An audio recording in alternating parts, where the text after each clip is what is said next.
चंपापुर नाम का एक नगर था जिसमें चंपकेश्वर नाम का राजा राज्य करता था। उसके सुलोचना नाम की एक रानी थी और शशिवला नाम की एक लड़की। राजकुमारी यथा नाम तथा गुणी थी।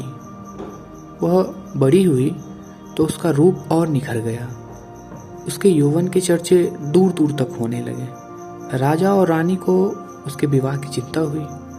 चारों ओर इसकी खबर फैली गई। आस पड़ोस के देशों से रिश्ते आने लगे।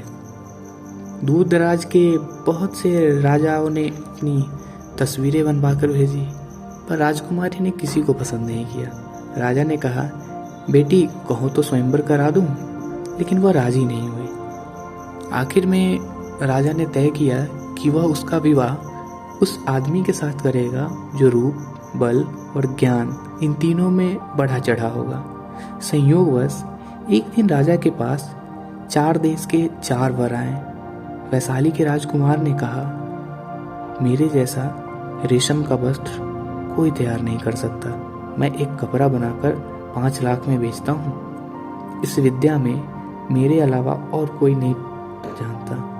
और उसने राजा को कई रेशमी वस्त्र दिए। सभी वस्त्रों की चमक दमक देखकर आश्चर्यचकित रह गए।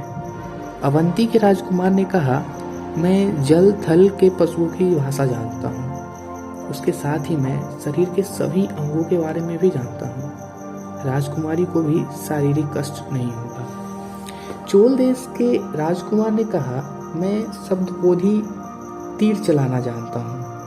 धनुर्विद्या में मुझे कोई परास्त नहीं कर सकता। वंग देश के राजकुमार ने कहा, मैं इतना शास्त्र पढ़ा हूँ कि मेरा कोई मुकाबला ही नहीं कर सकता। मुझे वेदों तथा पुराणों से लेकर गीता तक के सभी कंठस्थ हैं। चारों की बातें सुनकर राजा सोच में पड़ गए। वे सुंदरता में भी एक से बढ़कर एक थे।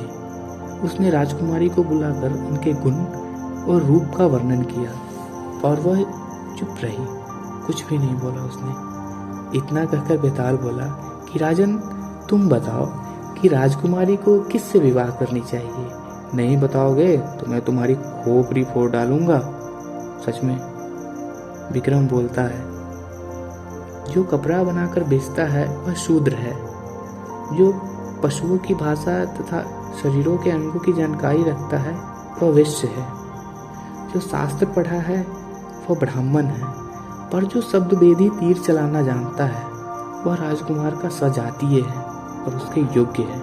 राजकुमारी उसी को मिलनी चाहिए। राजा के इतना कहते ही बेताल भयानक अट्टास करके गायब हो गया। विक्रम फिर उसके पीछे पीछे पीपल के पेड़ की तरफ चले और फिर बेताल ने एक और नई कहानी सुनाई।